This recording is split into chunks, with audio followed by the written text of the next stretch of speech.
Karoline Leavitt is 27 years old in Washington. The youngest White House press secretary in history was sleeping. Her navy blue blazer's collar included a tiny silver cross, a New Hampshire mark of faith, which glinted as she got up and heard President Trump call Karoline on her phone. A group of Christians is fighting in a religious case before the D.C. Municipal Court after being prohibited from praying there. She didn't have time to contemplate because of his hurried voice in the public. Go now observe report. Karoline's discipline documents were neatly arranged in her well-kept flat, along with her pre-made working outfit. She chose a more casual blazer white shirt and black jeans today, but she still wore the cross like Trump does. Karoline, the spokesman, was accustomed to managing crises, but this time it swiftly affected her personal beliefs. NPR blared as she hopped into her beautiful black SUV and sped through the congested traffic. The news, but she switched it off to concentrate on the unforeseen chore that came before. Enter the story comment from the location where you are viewing, and remember to subscribe so you don't miss any updates. Karoline Leavitt pushed articles through the D.C. Municipal Court's glass doors. Entering a stiflingly congested area, the murmurs of the throng sounded like an off-key symphony, with folks waiting. For lesser cases including traffic infractions, contract disagreements, and computer clacking coming from the clerk's corner, she checked her watch at 2:53 p.m. There were only a few minutes left before the hearing for the religious case that Trump wanted her to keep a careful eye on started. Karoline selected a hard wooden chair in to take notes, the middle rower, put her document pack down, and opened her phone. She was unaware of the eyes in the room staring at her, even though the silver cross around her neck glinted in the fluorescent lights. Despite being small, the courtroom felt suffocating due to its congestion. To her right, a middle-aged man wearing a t-shirt that read, "I am king," was sitting a few seats away, tinkering with his phone. Karoline scowled as a young lady whispered to her lawyer while sporting an enormous necklace that was more glittering than a chandelier. The dress code was obviously relaxed here, and she concentrated on her work recording the Christian Trump sought to transform this ISS into a group that was fighting the government for prohibiting public prayer in a nearby park. She was his gaze, and the wooden door behind the judge's seat swung open, revealing the judge. At the age of 62, Charles Hargrove entered the world with a stiff demeanor. A black robe, wire-rimmed glasses that slipped down his nose, and his hair combed back. The audience grew hushed as he sat with his frigid, pointed nose pressed flat as if it had just been ironed. James Wilson, a tall, black best friend, exclaimed as everyone in the room looked up. Karoline stood with her stern look and the other person's phone still in her hand. He began the study session by banging his gavel on the desk. Indicating that it was a court of law rather than a place to flaunt his individuality, he said, "Like a knife," his voice low but piercing, and Hargrove started making calls about cases. A woman laid quickly after a man was fined $50 for parking in the wrong spot. Karoline noted that there was a slight warning on rent payments, operated like a machine. Chilly yet effective, and she looked at the man in the IM. Hargrove didn't mention his gaudy shirt when he stood to address a neighbor disagreement, and the woman wearing the king t-shirt. There was no mention of Karoline's jewelry until the enormous necklace was called up, scowled once more. Something wasn't right, and suddenly Hargrove's gaze fell on her, and he halted. His eyes narrowed beneath wire-rimmed glasses as he spoke, his hand fumbling through paper. Recognizing something, he remarked, "Miss Leavitt," in a cold but slightly Karoline, looked up without surprise, obviously recognizing the familiar face from White House press briefings. The throng turned to watch her as she stood with natural poise, and as some people recognized her, their murmurs rose. Additionally, the cross Hargrove gestured to her neck in a stiff tone that wasn't appropriate.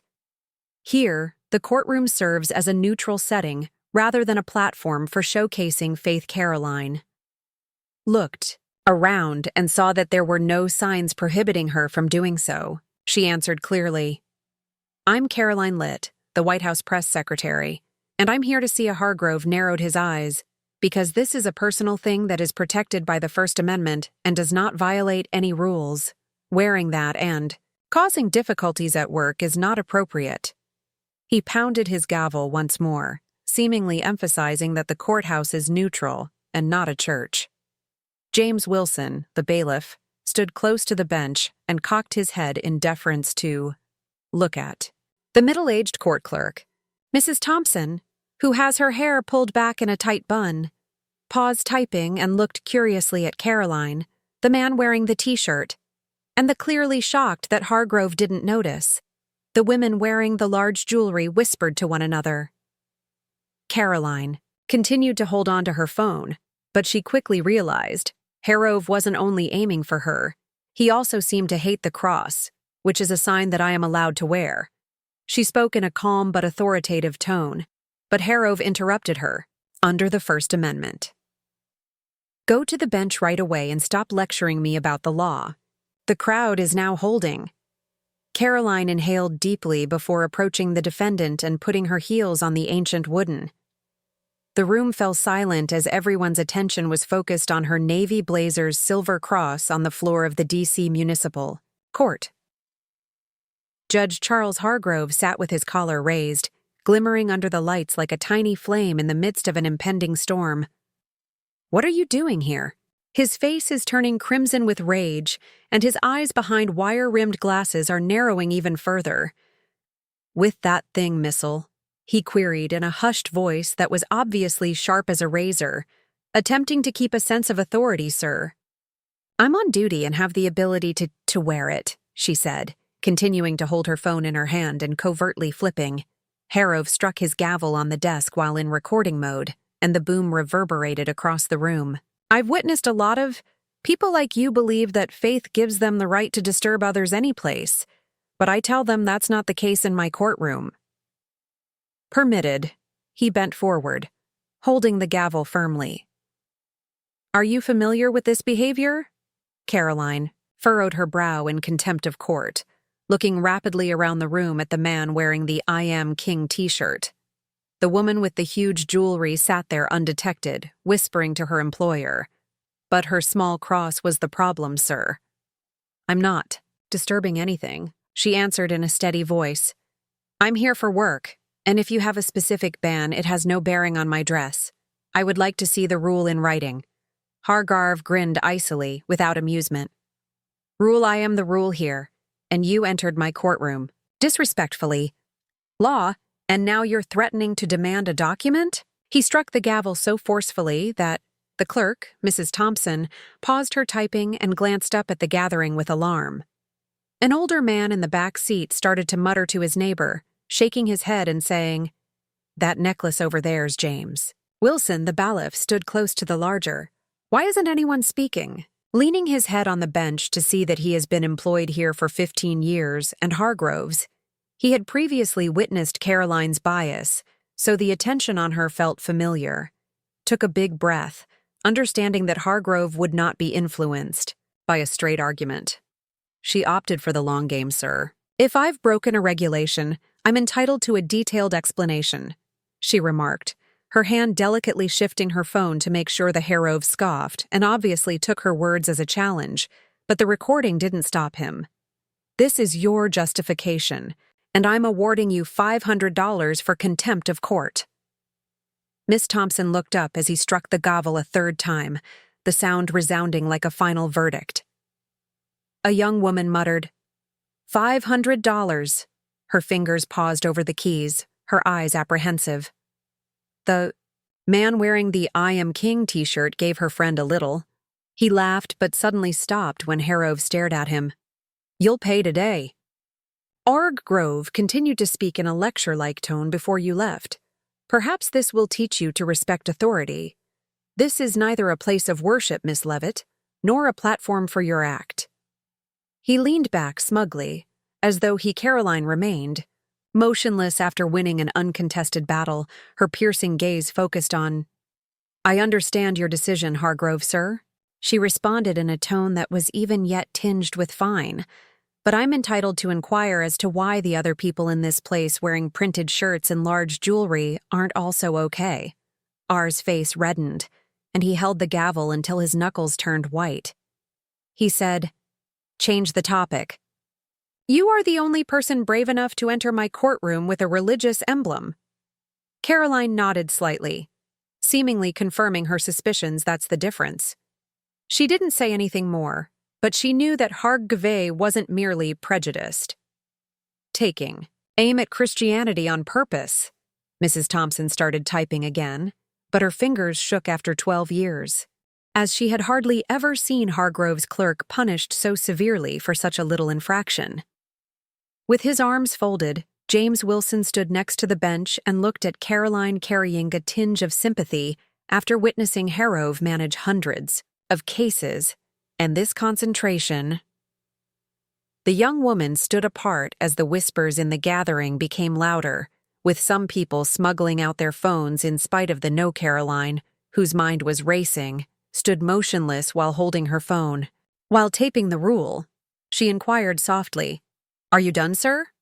Knowing that this wasn't simply a fine but an opportunity to reveal something more significant. However, Hargrove scowled, taken aback by her poise. "Not yet," he said. "You'll pay, and I'll continue the session." Karoline didn't sit down. With her eyes fixed on the edge of the bench, she moved closer. "I'll pay, but we're not," she said. "Finished here," she murmured in a quiet but resolute voice. A.R. Gorv grinned once again, but this time it wavered a little. Karoline Leavitt remained steadfast at. The defendant stood there, staring at Judge Charles as he presented the silver cross. Hargrove had recently fined her $500 for contempt of court, and the collar of her navy blazer sparkled like a quiet challenge. The audience at the municipal court in Washington, D.C., held their breath as his face turned crimson with triumph and his hands remained on the gavel. Miss Thompson, the clerk, stopped typing as the muttering faded, her eyes growing tense. The bailiff stood with arms, flitting between Karoline and Hargrove. James Wilson. Hargrove interrupted the quiet, raising his head in anticipation of something larger. "Did you hear me, miss?" He hit the gavel. "Leavitt, $500 is due today. Sit down. We have other business," indicating the end. But Karoline remained motionless. She inhaled deeply and put her hand on the edge of the bench and spoke in a calm, clear voice. That was as sharp as a blade. "For the record, I need to clarify a few things before I sit down, sir." Harrove scowled. He was taken aback by her composure, but his voice said, "You have no right to demand anything here." Hesitated as though anticipating something, Karoline smiled slightly but mocking. But with the assurance of someone in charge, she took a tiny, shiny gold card out of her document bag, and "I'm Karoline Leavitt, the White House press secretary, and I held it up for everyone to see, under President Donald Trump, but you may not be aware of Judge Hargrove's." The crowd gasped as the speaker in the I Am King speech said, "I don't just talk well. I know the law deeper than you might think." Harrow stopped his hand on the gavel as the woman with the huge jewelry murmured to her lawyer while wearing a gaping T-shirt. "You breached my rules, ARG, even though you were stopped in midair," whispered, his voice trailing off. But Karoline stopped him in his tracks and moved closer to the podium. "Your rules or your personal prejudice are reverberating across the room. I'm here on the orders from the president to monitor a religious dispute in which a group of Christians is suing for the freedom to publicly pray. My religious freedom is safeguarded by the First Amendment, as evidenced by the cross," she pointed to her neck. "Do you know what the law says about Arrow's face Reend trying to push back? I don't need an amendment, but you fine me for it. This is my courtroom, and I'm learning the law from you." I've decided that Karoline cut him off, raising her voice more firmly than before. "You're mistaken, sir. The law isn't just for you.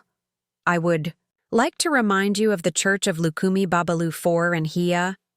Do you agree with the Supreme Court's 1993 ruling that prohibiting religious symbols without a valid reason is unconstitutional? Have a valid reason? Or are you just upset?" The crowd went hushed, and some people took sly pictures with their phones. Despite the regulations, Harg GV opened his lips to speak, but Mrs. Thompson was silent. James Wilson nodded slightly as she held her breath with her fingers lingering over the keys. Eyes Al Light, who had witnessed numerous trials, but had never witnessed a defendant switch the script so quickly, Karoline's voice was squeezed. You fined me $500 for disrespect, but I have proof, right? It's like a prepared speech. She indicated the man in this room wearing the I Am King t-shirt, who is dressed in a... She pointed to the woman wearing the large necklace. But you remained silent despite the printed shirt being obviously against the dress code. You're mute. Only my cross, a Christian symbol, enraged, and you have gaudy jewelry. That isn't law, sir. That's bias. RG shuddered, his face changing from red to his voice was faint, and he mumbled, To pale you, you're slandering me. Karoline didn't stop her, lifted her phone, and I've texted the White House and taped everything from the moment you phoned me, till now. You want to find me, okay? But this isn't the end of the office reporting this injustice. Here, the audience burst into whispers as someone yelled, She's right, while another James Wilson calmed them with a swift clap, and they frantically grasped for control. There's no need to escalate this. I can remove the fine, Miss Late. He hit the gavel. His voice was shaky, but Karoline shook her head and looked straight ahead. Withdrawing it because of who I am, sir, simply serves to highlight how incorrect you are about the situation. It's how you manage this court, not me.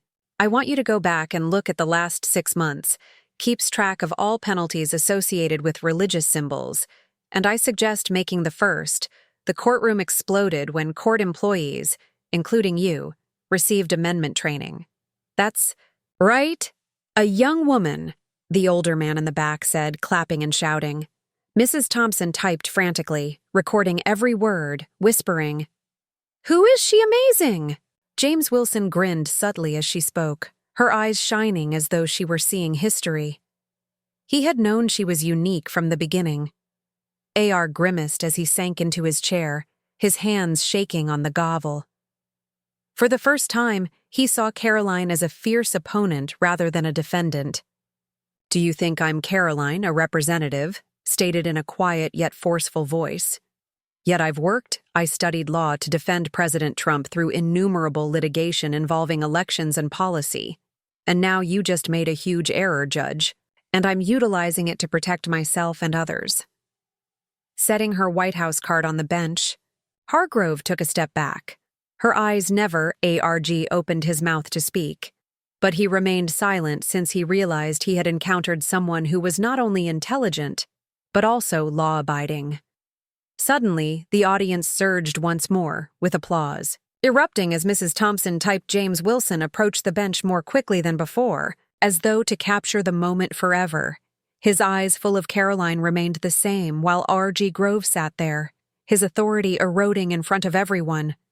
The cross continues to shine, serving as both her flag of victory and a sign of faith. With the late afternoon sun reflecting off the silver cross, Karoline Leavitt emerged from the D.C. Municipal Court. The time on the navy blazer collar was 3:30 p.m. However, the air within had just detonated like a bomb, and she stopped at the glass doors to check her phone, noticing that the White House had received the tape. The House office found me for the cross and sent a brief communication to Trump's aide, Harov, outlining the necessary next actions. She was aware that this was no longer merely a personal matter, but rather an opportunity for Trump and conservatives to gain significant influence within. Though when the audience in the courtroom continued to buzz, the elderly man in the back turned to his neighbor's voice and trembled. Something I had never seen before. Someone knocked out a judge so quickly that a young woman whispered she was the White House press secretary with her lover. Amazingly, the clerk, Mrs. Thompson, printed the session transcript quickly. The bailiff, James Wilson, exited the courtroom with her phone in hand, her hands shaking as she absorbed what she had seen. "Coworker, you must hear this. Hargrove was just silenced by a young woman. Karoline. News started to slip out and spread like wildfire through the parched grass. Had not yet arrived at her car when her phone began to ring frantically, alerting her to the trending number C cross in court notification from X. I spotted the first tweet from someone on the scene as I opened the app. Judge fines White House press secretary $500. He is rendered speechless by her use of the law to retaliate for wearing a cross. Within 10 minutes, hundreds of comments flooded the court, asking, "Is she real? Thank you, Karoline." Hargroves, a prominent conservative account, posted evidence that the systems are biased against Christians. Given that this wave was only starting around 400 p.m., Leavitt smiled a little. Jumping in, President Trump shared, from his personal account, Karoline Leavitt, "We won't allow a liberal judge to learn from an incredible spokesman about religious freedom." In only 30 minutes, Suppress Faith's tweet received over 50,000 retweets. The White House press secretary's confrontation with a judge grabbed the attention of conservative outlets, such as Fox News. Big Karoline received a call from Trump's top advisor after you crossed the finish line and won. The president wants this amplified prep to make a message, and his voice was beaming. In the meantime, Charles Harrove sat by himself in the dark light behind the bench in his office. His pale face was shadowed by the constant ringing of his phone. D.C. Judicial Council. He silenced reporters and even longtime co-workers, his hands shaking as he grasped a cold coffee mug. In addition to making him look foolish in front of the audience, the altercation with Karoline was causing he whispered, "City, she's just a young girl. How did this happen?" But, in his heart, Mrs. Thompson, who was still at the scene, understood he had struck something larger than himself. She called a buddy at a local newspaper because she couldn't keep quiet. Her voice was forceful but quiet. "I've worked with Hargrove. For 12 years, he has consistently targeted religious symbols, particularly Christian ones that have notes to prove it, girl." Today was correct. She took a little notepad out of her drawer and wrote down, "People in similar situations were warned against wearing Islamic insignia and punished harshly for crosses." She knew she was taking a chance, yet she was allowed to wear gaudy jewelry and slogan tees. After today, James Wilson decided that silence was no longer an option, and he met. I heard my co-workers in the courthouse break room emotionally reciting the incident at least 20 times. Hargrove found this year's harsh t-shirts for religious symbols make him giggle, so let it go. Revealed what we all knew but chose not to mention. A co-worker nodded and said, "I'll call the press because this needs to be out by 5 p.m. Outside the courthouse, a reporter for Channel 7 was recording live. Karoline Leavitt, the White House press secretary, was fined $500 today for wearing a cross in court, but she retaliated. Additionally, the city's buzz about the X# cross in court has now surpassed $100,000 ads that many offered their own heartbreaking tales. Last year, I witnessed him reprimand me after he found me $200 for a prayer badge. A mother for a cross in a divorce case shared a little video on social media that someone had surreptitiously recorded in court, Karoline with her voice booming loudly as she held out her White House credentials. The video went viral and received 1 million views in a matter of hours. While watching the news unfold, Karoline sat in her car, stopped on a quiet street corner, and subtly called her husband. "I just shut down a judge, honey." Her voice is calm but excited. He laughed on the phone as he was ready to get enormous. "You constantly do strange things." She nodded, hung up, and took a look at an email from Trump's staff preparing for, "We're turning this into a victory at home," Harrove said at the press conference tonight. He switched on the TV to watch his face. After discovering the press secretary's bold headline, "The news judge receives criticism," flashed and he turned it off while shaking his hands. The Judicial Council had summoned asking that he grieve because he knew his 30-year career was in danger. Just because of a 27-year-old and her small cross, the DCT, the news of Karoline Leavitt and the judge, sent the Judicial Council's office into a frenzy. The council had to immediately begin an investigation after Charles Hargrove surged through Washington. Linda Martinez, AA 20-year veteran investigator, was positioned in front of a big table with dozens of case files from her team had been working non-stop since 6 a.m. at Hargrove's court. Following, Karoline filed a formal complaint with the White House office last night, and we have 48 hours to disclose it.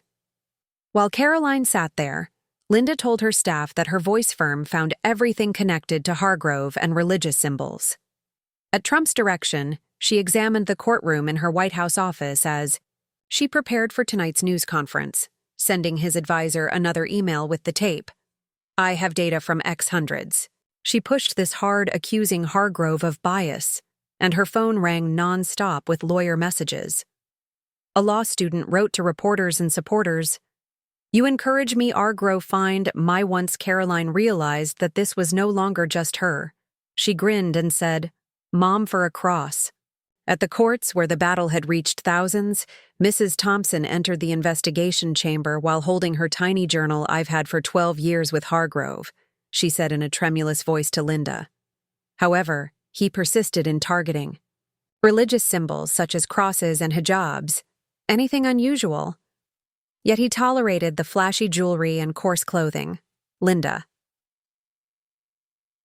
September 14, 2024. Man. Looking through the notebook and finding dozens of cases, Cross fined $300 for the disturbance on October 20, 2024. A Muslim woman with Linda scowled. Hijab, fined $200 for inappropriateness. Gold, thank you. James also arrived with a handwritten note that he claimed that throughout his 15 years there, he saw 3 times as many people wearing religious emblems than other. He struck 5 people for crosses, but he ignored the infractions I counted, once a day. Linda quickly took notes while cross-checking with her team while wearing 3 nasty shirts. Statistics quickly surfaced from government records, showing that 70% of religious Christians were the target of symbol fins, which doubled the penalty by an average of $200 and $150. Charles Hargrove, in the meantime, sat in his home office and used Zoom to face the council for additional dress code violations. Didn't intend to be biased, but he spoke in a weak voice while holding his head in Linda's hands. Provided the data, Mr. Hargrove's records indicate that 80% of people wear crosses, more severely than comparable infractions. How do you explain Arrow's silence? He remembered Karoline's steely voice and incisive logic regarding, "I assumed I was upholding the First Amendment, but I didn't understand." He muttered order by midday. Linda had finished her preliminary report. "This isn't only Hargrove," she informed the council, that although Hargrove is the most obvious case, we had located 3 additional D.C. judges with comparable tendencies, albeit milder ones, prejudice against Christianity in particular. The council mandated Hargrove's immediate suspension while a final verdict was leaked, and X exploded once more in the courtroom. Karoline Leavitt, who was suspended by Hargrove, upsets the system by posting a conservative account. Karoline was standing in front of the mirror in the White House briefing room at 6:00 p.m. when Trump's legal genius triumphed once more. Trump entered, slapping her shoulder as she adjusted her blazer, the cross still shining. "You made me proud, Karoline." She nodded in agreement as the podium camera flashed continuously, demonstrating to them that religious freedom is untouchable tonight. "I received a fine yesterday for wearing a cross, not because I was wrong, but rather because a judge believed he was superior to law." Her voice echoing, "I retaliated. Not only for myself, but also for everyone was treated unfairly because of their faith." And while the press gathering was buzzing with questions, she calmly responded by noting with his hands shaking. Law and ex-data Hargrove turned to watch the briefing on television. His phone was flooded with texts from coworkers while he was sitting in the dark. He was being harassed by reporters, but what really startled him was what Thompson and Wilson had to say. He opened his laptop and looked up the Church of Lukumi Babalu Vai because he trusted it. He groaned as Karoline, the ruling, stated reading it and said, "She's right. I was wrong, for the harrow felt small for the first time in 30 years. So he contacted the council voice horse. I want to assist resolve this, but I'm resigning. The following day, Hargrove showed up at a little council meeting. I didn't perceive my own bias because I wasn't wearing a judge's robe anymore. Karoline Leavitt opened my eyes and remarked, "My eyes are red. I want to participate in the training," so no Linda nodded, pointing out that Hargrove's turning around could be one of my faults. Some on X ridiculed Hargroves for faking it, but the story was helpful in igniting debate. Others agreed, and at least, he acknowledged his mistake when Karoline returned to her office, received an email stating that Linda Hargrove had quit and agreed to train you, which altered him. She smiled as she looked at the crucifix in the mirror, which she had come to see. The Christian organization's lawsuit against the government was now only a minor detail of a larger tale. She transformed a typical day into a spark for change in just 4 days, not only for Hargrove, but for the entire system.